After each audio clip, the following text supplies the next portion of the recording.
আজকে সকাল 11টায় Brazilian ambassador এবং তার সহকারী বাংলাদেশ জামাত ইসলামীর মাননীয় আমির ডক্টর শফিকুর রহমান সাহেবের সাথে সাক্ষাৎ করতে আসছিলেন। সেখানে জামাতের অনেক কেন্দ্রীয় নেতৃবৃন্দ সহ আমরা দীর্ঘ আলোচনা করেছি।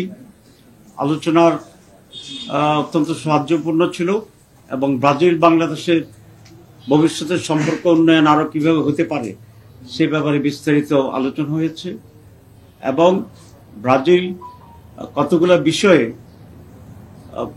পণ্য রপ্তানি করে, তার ভিতরে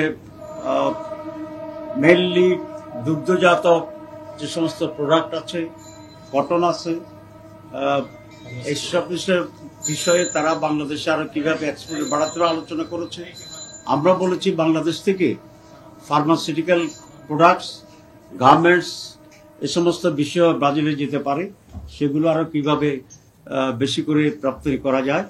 অধিকন্তু ব্রাজিলে বড় ধরনের কোনো ইনভেস্টমেন্ট বাংলাদেশে নেই।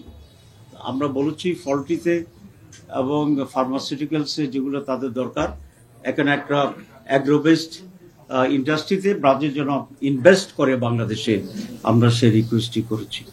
আর বাংলাদেশের বর্তমান রাজনীতি, আগামী দিনের বাংলাদেশ, এসব কিছু বিষয়ে আমরা সংক্ষেপে মতবিনিময় করেছি।